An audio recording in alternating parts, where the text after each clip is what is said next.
So here's my very first headshot ever. Amazing. Ridiculous. The start of braces, honestly. My real life braces. Oh, wow. Glasses and braces. Had those for 85 years in real life. Mm-hmm. And then this headshot, which was the headshot that I booked the middle off of somehow. I remember it well. Which was my IMDb profile picture until 2 years ago. Yes. You texted me like, you gotta change that. You gotta, please. Just singing, sketch comedy, improv, and I don't know, I'm looking right at the camera now. Sketch comedy, improv, and works well with animals. Which are all true. But I did not know that you sang. Oh, I do, yeah. I do. You want me to sing right now? Eden Sher is best remembered as Sue Heck, the middle child of a middle-class family living in the middle of the U.S. on The Middle, the ABC sitcom from Warner Brothers Studios that ran for 214 episodes over 9 seasons from 2009 to 2018. Eden says booking the role of Sue Heck changed her life. But it also changed mine. I'm the guy who cast it. My name is G. Charles Wright. I am a TV casting director and audition coach for actors. In this series, I talk with actors who have significantly reshaped TV with their immense talent, commitment, and diversity. And since I am a casting director and they are actors, I'm recording these interviews just like a self-tape audition, and I'm calling them the self-tape tapes. You will see a side of Eden you've never seen before. She and I talk about the Sue Heck spin-off pilot that we both worked on and how it not being picked up affected her and altered her perception of what being an actor means. Eden raises 2 children with her husband, animation comedy writer Nick Crondevico. She also tours the U.S. in her one-person show, I Was on a Sitcom, and she co-hosts a podcast with her former co-star Brock Charlelli, a.k.a. Brad from The Middle. But it's better when she tells it. So let's get back to my GCW Studios interview with the comedic genius that is Eden Sher. Right. What are some of your special skills? Well, some of them are lies. Okay, let's hear some of the lies first. Okay, can do a British accent. Oh no. Maybe now because I've watched enough Love Island. Can do British Southern accent. No. Can do a cartwheel. That's true actually. That one is true. Okay. And can do the splits. Oh, can you still do those? I can. Wow, that's good. Yes, I am pretty athletic, which is why I will say I think people don't realize that's when people see my one-person show, they're like, wow, your physicality, like, are you a dancer? And because I'm so like clumsy, it's like, I think that's why I am so apt. Is that it? No, inept. I think you were right in inept. Inept at most things. You were apt. But I'm apt at like physical comedy because I'm very athletic. Yeah. I'm very athletic. I dance. I do whatever. So the only lies so far is are the accents. Okay. I want to. Let's see. Oh wait, what else was on there? I think horseback riding is on there. I put gymnastics, but that's not even true. It's just that I was vaguely flexible, or like that. I'm an athletic person, but you can't put that. 1 second, actually. Oh, this is great. Right. So here's my very first headshot ever. Amazing. Ridiculous. The start of braces, honestly. My real life braces. Oh, wow. Glasses and braces. Had those for 85 years in real life. And then this headshot, which was the headshot that I booked the middle off of somehow. I remember it well. Which was my IMDb profile picture until 2 years ago. Yes. You texted me like, you gotta change that. You gotta, please. And so this isn't my original special skills, because these are all true. It was very boring. Just singing, sketch comedy, improv, and I don't know, I'm looking right at the camera now. Sketch comedy, improv, and works well with animals. Which are all true. But I did not know that you sang. Oh, I do, yeah. I do. You want me to sing right now? Don't make me sing. I'm just curious. Like, what style of singing do you enjoy? I mean, I grew up, listening to all like musical theater. Yeah. But I know I'd love to sing. Do you like doing musicals? Would you like to do a musical? Absolutely. Absolutely. If you know anyone casting a musical. Yeah. Yes. Can you name a couple iconic musical theater characters that you would just kill? Honestly, I just saw Chicago, the live performance I saw because I wanted to see Jinx. Oh yeah, yeah. And then I met her after. Great. She's a fan. No. So Chicago, and I was like, I think I would actually weirdly kill Roxy Hart. But I think I could really do that. I think it's too iconic now to be like, back when I was probably like 14, I'd be like, I could be Glinda. Which realistically, I don't think so. It's too hyped. You can't do anything after Ariana does it. After Kristen Chenoweth even did it, like you can't. There's kind of, I don't know that I have that.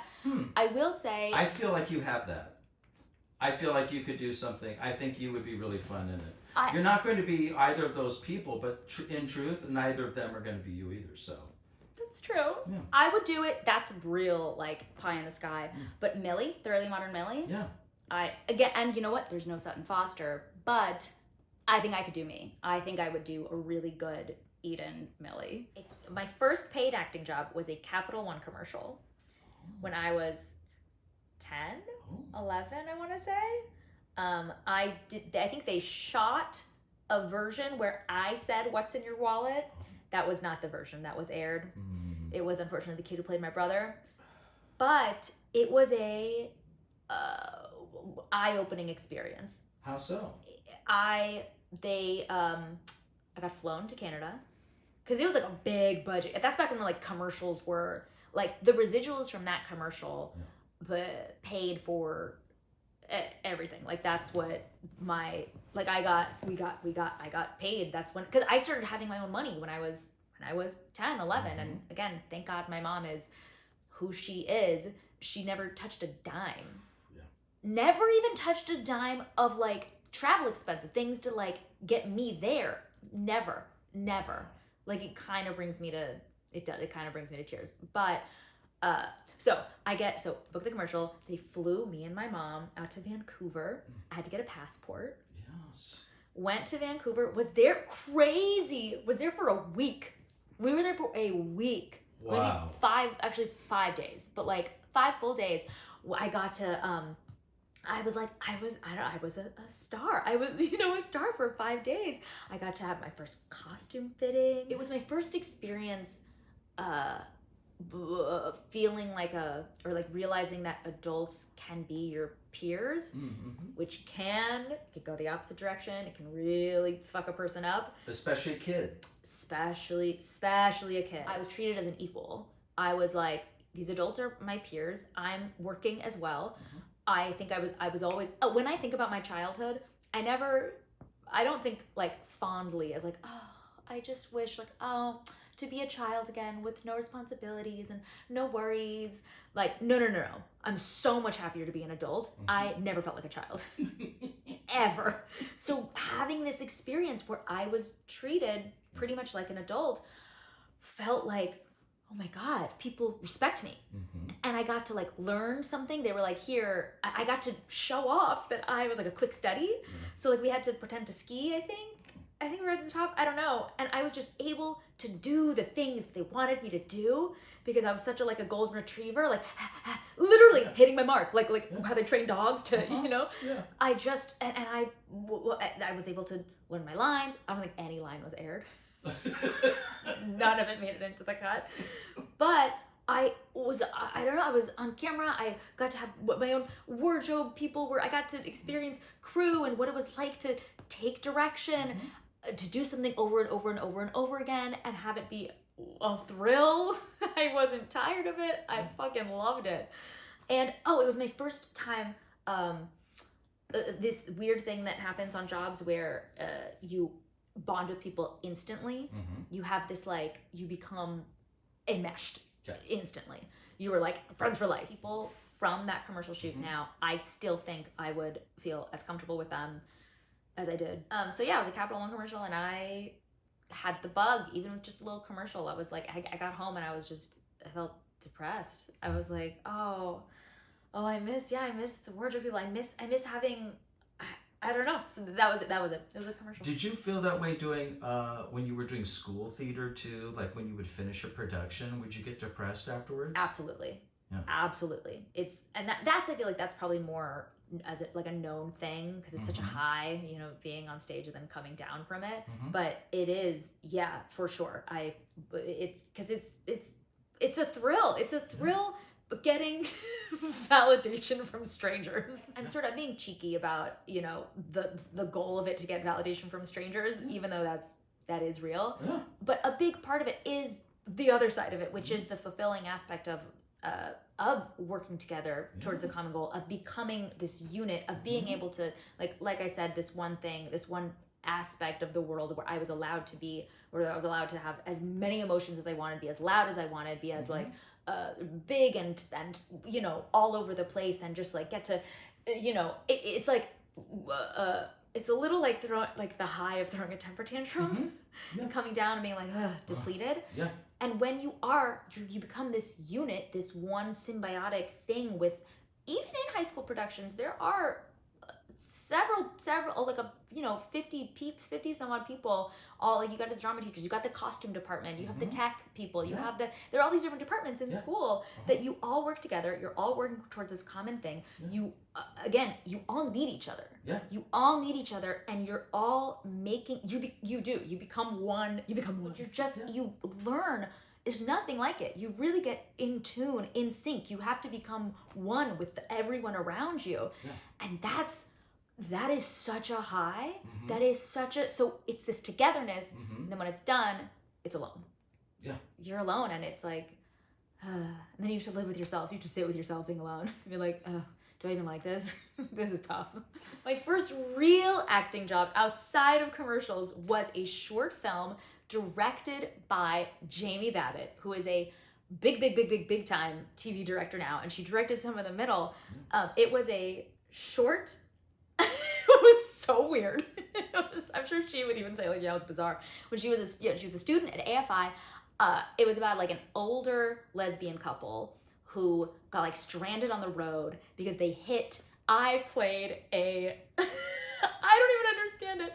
Played a girl who was riding a scooter in like a bumblebee costume. And I'm like riding on the scooter. That was my whole role, basically, just like riding on this like scooter, and like there was close-ups of me on the face. And then they hit me with their car. And, oh my god, wait. You know who else was in it? Who? Was Jeanette, Jeanette Miller, who played your aunt Ginny or Edie. Yes, that was my very first job. It was called Stuck. It was called Stuck. Wow. You can look it up. It's my very first credit on IMDb. And I remember when I saw Jamie Babbitt's name for a table read, I was like, is she gonna remember me? And she was like, hey! I was like, I can't, this is crazy, right? And I was like, you remember me? She's like, yeah, of course. That was my like college, yeah, it was such a, that was when I really got the bug. So do you have to hustle for work even after all the success you've had? Yes. Yes, I absolutely have to hustle. I do feel like I'm going to upset some people, but I really have learned in my, how old am I? 32, 29, 23 years of being in the biz, that your representation as a concept, this is not a statement on my personal representation, although sort of in the past it has been. Representation as a concept they're useless. Like, unless you are, and even still, unless you are like a major celebrity, and even if you are a major celebrity, it's not, they have to sort of hustle in their own way. Everyone has to hustle. Nobody is going to hand you anything, and reps do not bring you things. They can make things happen if you bring them content. But any job I feel like I've ever gotten has either been because I have generated it myself from like talking to people, or people like you, G. Charles Wright, who can see through. This is sort of answering another question, but I've gotten better, but I'm a terrible auditioner. I'm a really bad, I feel like acting and auditioning, two totally different skill sets. And it takes a very specific kind of person to be able to see through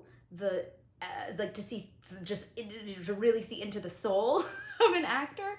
And so like, my reps got me technically, they did get me the audition, for the middle, but it wasn't like, it was the, I think, pure luck of someone like you, casting that project and then, cutting through the bullshit of being a bad auditioner and giving me a chance. And then after that, like, I still have to audition for everything.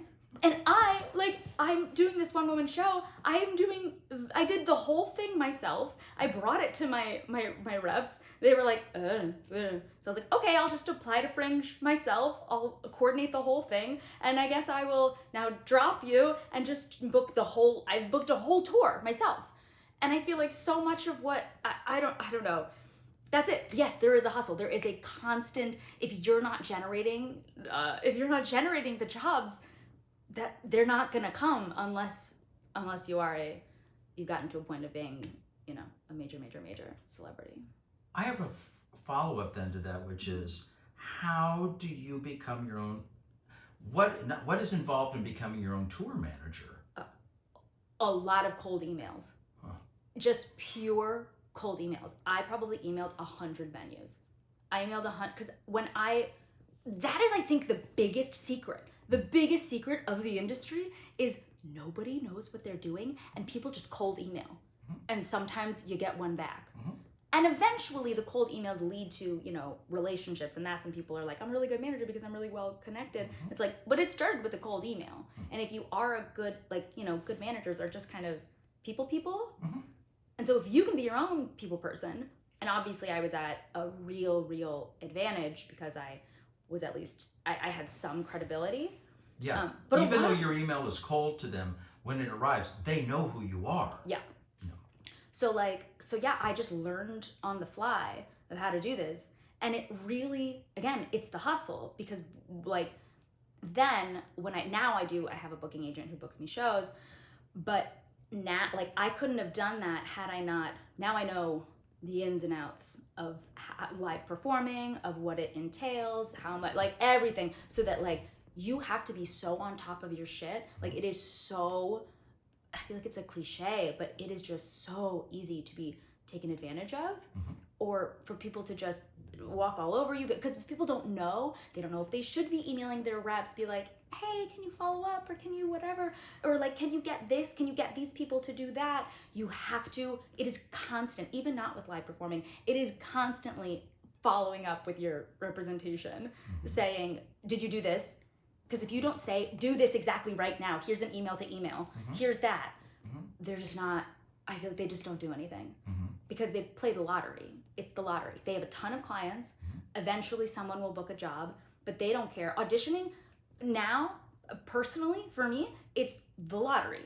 It's nothing. You have unless you are in the top 0.01% of actors of really having an insane skill, I feel like and maybe this is just me, maybe other people, because I do have friends who are booking off of self-tapes, but it's just the fucking lottery. Mm-hmm. I'm not no one's booking off of self-tapes. You do 1 million of them, mm-hmm. and that's the lottery. And then at these agencies, they have 1 million times 1 million. Mm-hmm.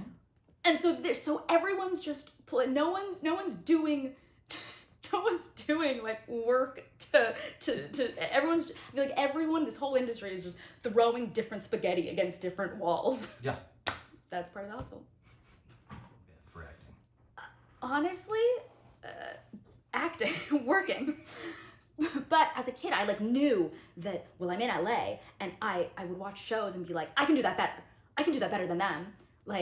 No shade to Hillary Duff. I actually worked with her. What a lovely human. Truly just lovely. But I remember watching Lizzie McGuire and being like, I can do that better. I can do that better than her. And so I begged my mom. I was like, Mom, we're in LA. Please, I want to be an actor. And she's a good mom. So she was like, no. Let's put you in theater. And so I started in elementary school, and I did drama school after school, and I did drama whenever I could, and plays and in elementary school, and I just kept doing it because I was and am, but really was then delusional, kind of delusional of just like I got, as an adult, I like learned to like care about rejection. I was like, oh, is this what, oh no. But as a kid, for a long time, I just didn't, you need to be an actor, there needs to be something's wrong with your brain that you don't process rejection. Yeah. And so I was fine being rejected. But I just kept doing it. And so I don't know if I was predisposed to be good at it, and therefore I kept practicing because I kept getting, positive reinforcement, like, you're good at this. It was also like the one place where I was allowed to be too much. It's like everywhere else in my life, it was like, don't emote, don't, like, you're too much, you're too loud, your laugh is annoying. And in, on stage, it was like bigger. And I was like, easy, cake. So I, did that. And then this weird thing happened where Jay Leno came to my school when I was 8 years old, I think, or 4th grade, and then did a little like jaywalking segment. I got put on the show because they were like, send in your hammiest kids. And so, and then he came back, and then one of the segment producers contacted my mom and was like, your daughter is very funny. Very, very funny. Would she be interested in doing her own segment?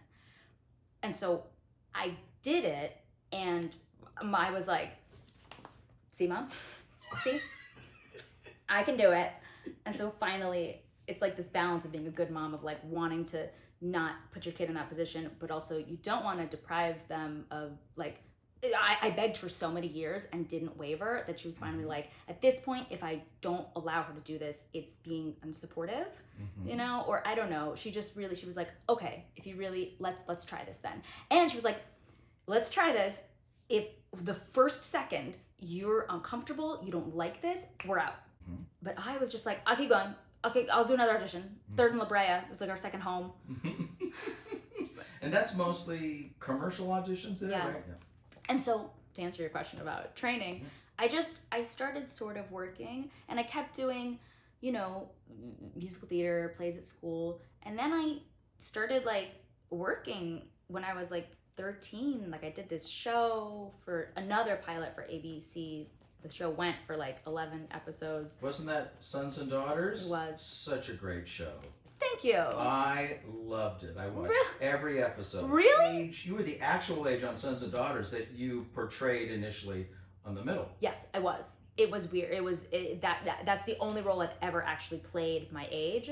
But that also, best training. Yeah. Best training. Just being on set. I learned how to hit my mark at an early age because I also had the, this like people pleasy part of my brain that was like, and perfectionist, kind of like really, not great OCD and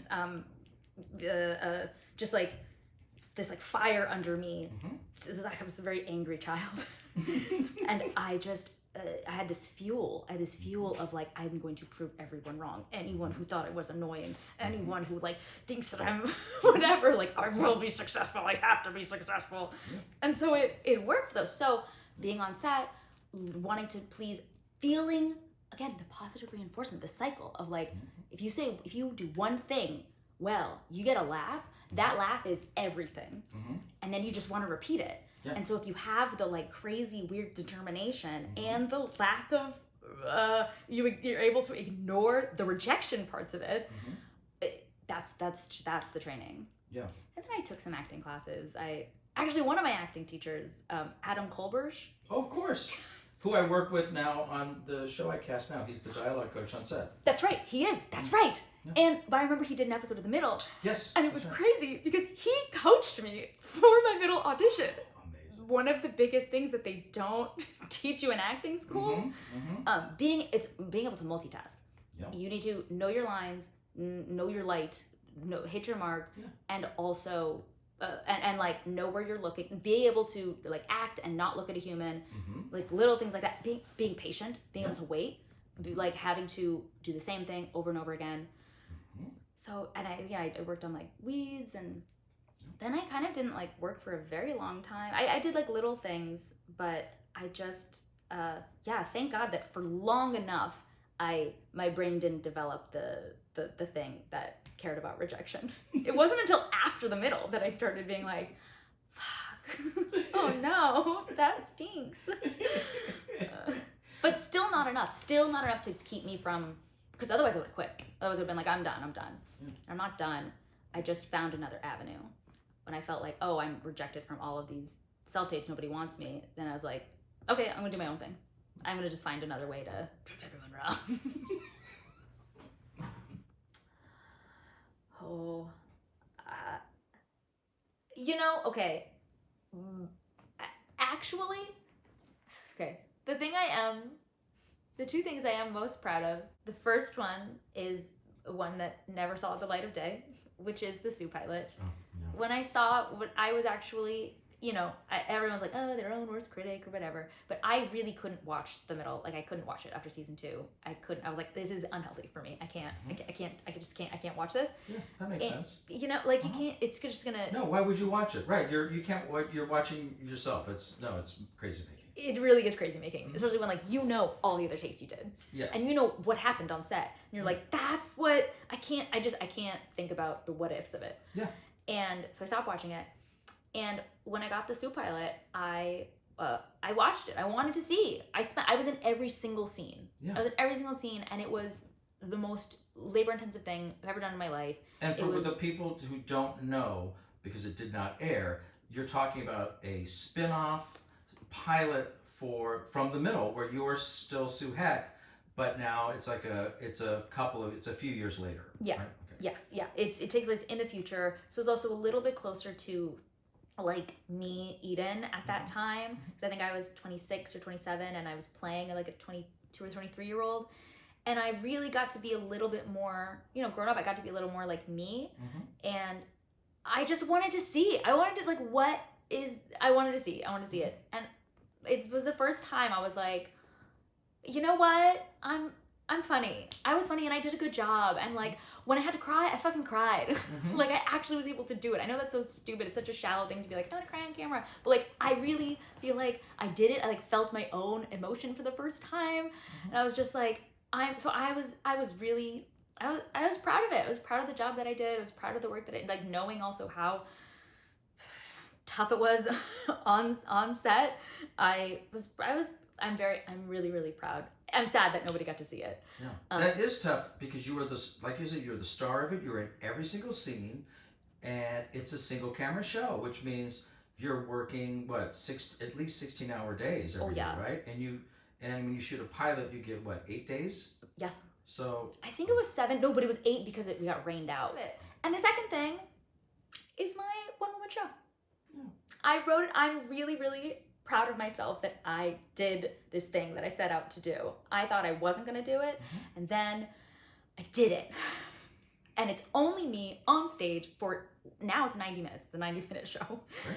And I'm talking, it's very personal. I talk about it's very, very, very, it's the most personal thing I've ever done. I've seen the show. It is extremely personal. Yes. And that's, I believe, what makes it so great. Thank you. And yeah, I did the whole thing myself. I didn't, I wrote the whole thing myself, but obviously, Charlie and Sarah directed it, and the show would be garbage without them. And who are Charlie and Sarah? Charlie McDermott, who played Axel in the middle, and his wife, who is so talented. They are a very, very, very efficient, very good directing duo.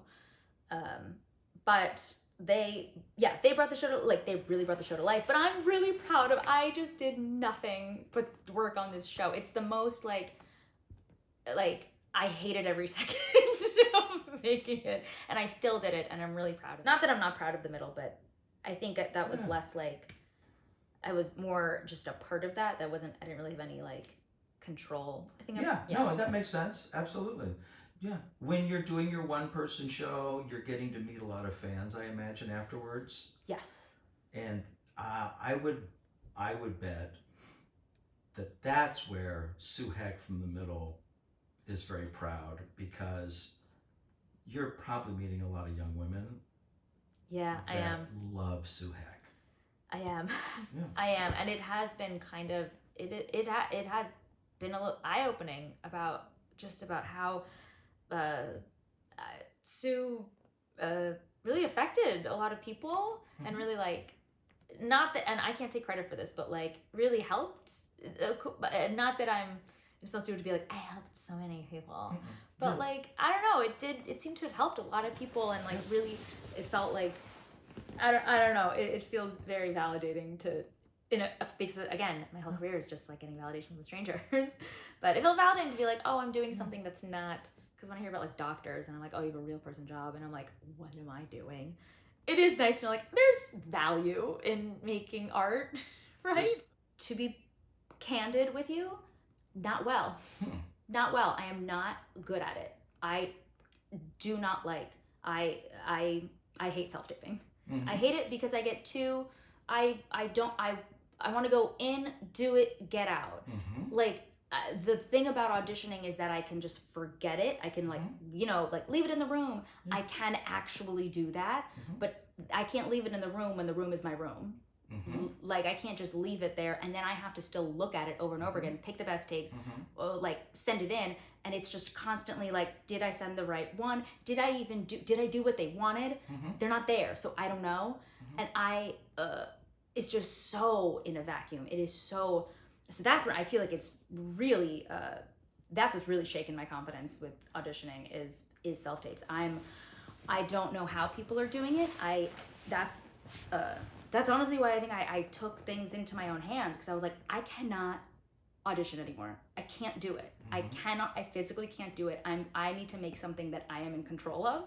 And luckily I had the like time to be able to do that, or like, and resources to really stop actively pursuing. I was gonna say actually pursuing like paid work, but honestly, I wasn't booking any jobs.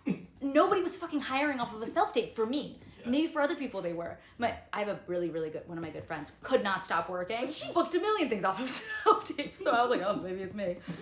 But no, I don't know how to get out of my own head for self-tapes now. And I think kids helped a lot because I have even less time now.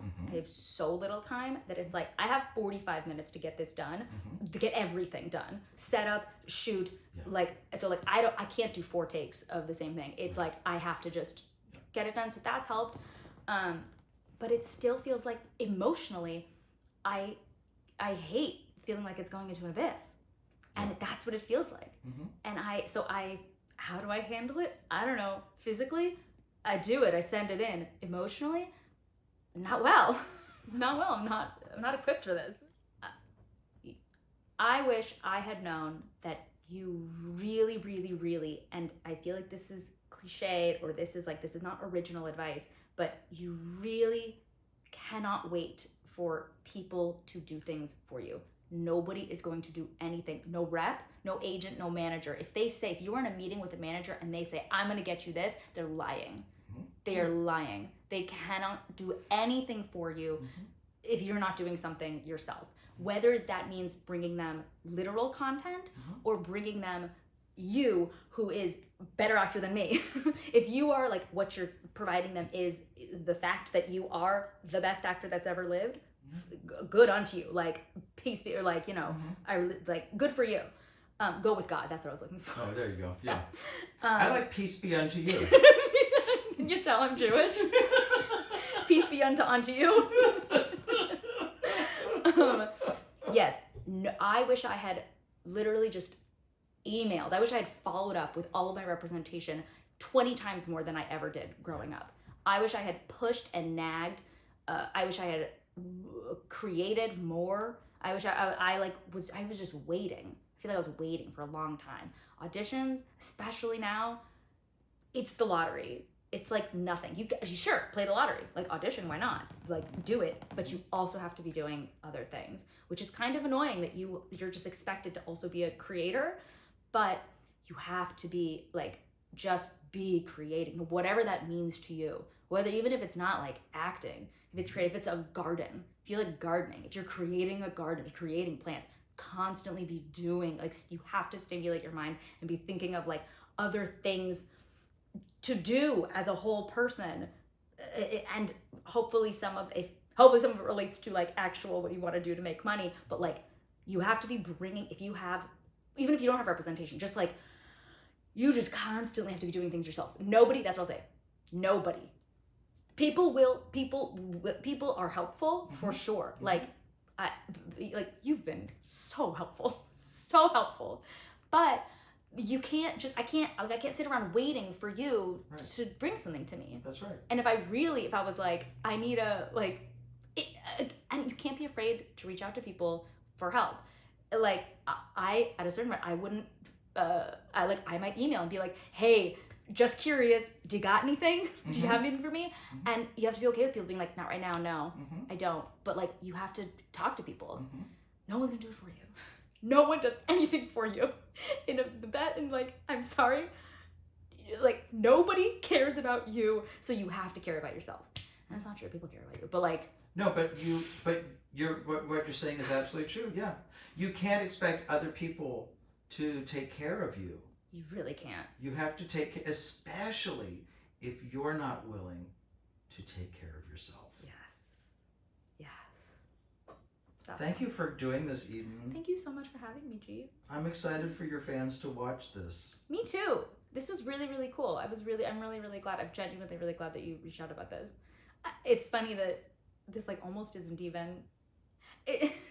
What's the one thing that actors like doing more than like the one thing they like doing more than acting? Talking about themselves. So of course you reach out. I was like, yeah, obviously, of course I do this. Also, like, again, anything for you. Thank you. Goodbye. Hey, thanks for watching the G. Charles Wright Studio interview with Eden Sher here on the Self-Tape Tapes. And if you'd like more information on the G. Charles Wright Studio, on our audition coaching and our technique classes, hit us up at this website.